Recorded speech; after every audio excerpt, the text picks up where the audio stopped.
This channel does not promote any violent, harmful, or illegal activities. All content provided by this channel is meant for an educational purpose only. দুষ্কৃতীর তাণ্ডবে অগ্নিগর্ভ পাথর প্রতিমা বিডিওর গাড়িতে আগুন। বিডিওর গাড়িতে আগুন ধরিয়ে দেওয়া হয়, বেশ কয়েকটা বাইকেও আগুন ধরিয়ে দেওয়া হয়, পুড়িয়ে দেওয়া হয়েছে দোকান, বাড়ি, গোয়ালঘর। এই মুহূর্তে দুষ্কৃতীর তাণ্ডবে অগ্নিগর্ভ পাথর প্রতিমা, ছবিটা একবার দেখুন, ভয়ঙ্কর ছবি। আমরা আপনাদেরকে দুটো ছবি একসঙ্গে দেখাচ্ছি। বিডিওর গাড়িতে আগুন ধরিয়ে দেওয়া হয়, বেশ কয়েকটা বাইকে আগুন লাগিয়ে দেওয়া হয়, পুড়িয়ে দেওয়া হয়েছে দোকান, বাড়ি, গোয়ালঘর। ঠিক কি ঘটেছে, কারা এর নেপথ্যে, কি অভিযোগ উঠে আসছে, ডিটেল নেব শুভেন্দুর কাছ থেকে। শুভেন্দু, দেখো, তোমাকে জানিয়ে রাখবো, পাথর প্রতিমার পঞ্চায়েত এলাকার দক্ষিণ গোবিন্দপুর এলাকায় কিন্তু গতকাল রাত 12:30 নাগাদ দুষ্কৃতীদের তাণ্ডব চলে। আগুন লাগিয়ে দেওয়া হয় 3টে দোকান, বেশ কয়েকটি বাড়ি এবং গোয়াল ঘরে আগুন দাউ দাউ করে জ্বলতে থাকে।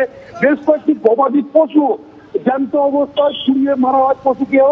এছাড়াও সেখানে কিন্তু পাথর প্রতিমার বিডিওর গাড়ি, ওই এলাকাতেই চালকের গাড়ি দাঁড়িয়েছিল, সেই গাড়িতে আগুন লাগিয়ে দেওয়া হয়। বেশ কয়েকটি বাইকে আগুন লাগিয়ে দেওয়া হয়। গতকাল রাত ভোর এই গ্রামে কিন্তু দুষ্কৃতী তাণ্ডব চলে।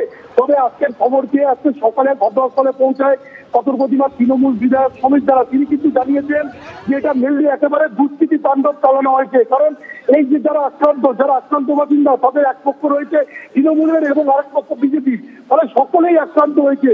কিন্তু এই দুষ্কৃতিকারীদের কেন এই দৌরাত্ম, কি কারণে, সমস্ত দিক খতিয়ে দেখা হচ্ছে। তবে এলাকায় একটা উত্তেজনা রয়েছে। এলাকার বাসিন্দারা তারা চাইছেন যে পুলিশ কেন দুষ্কৃতীদেরকে গ্রেপ্তার করতে পারছে না।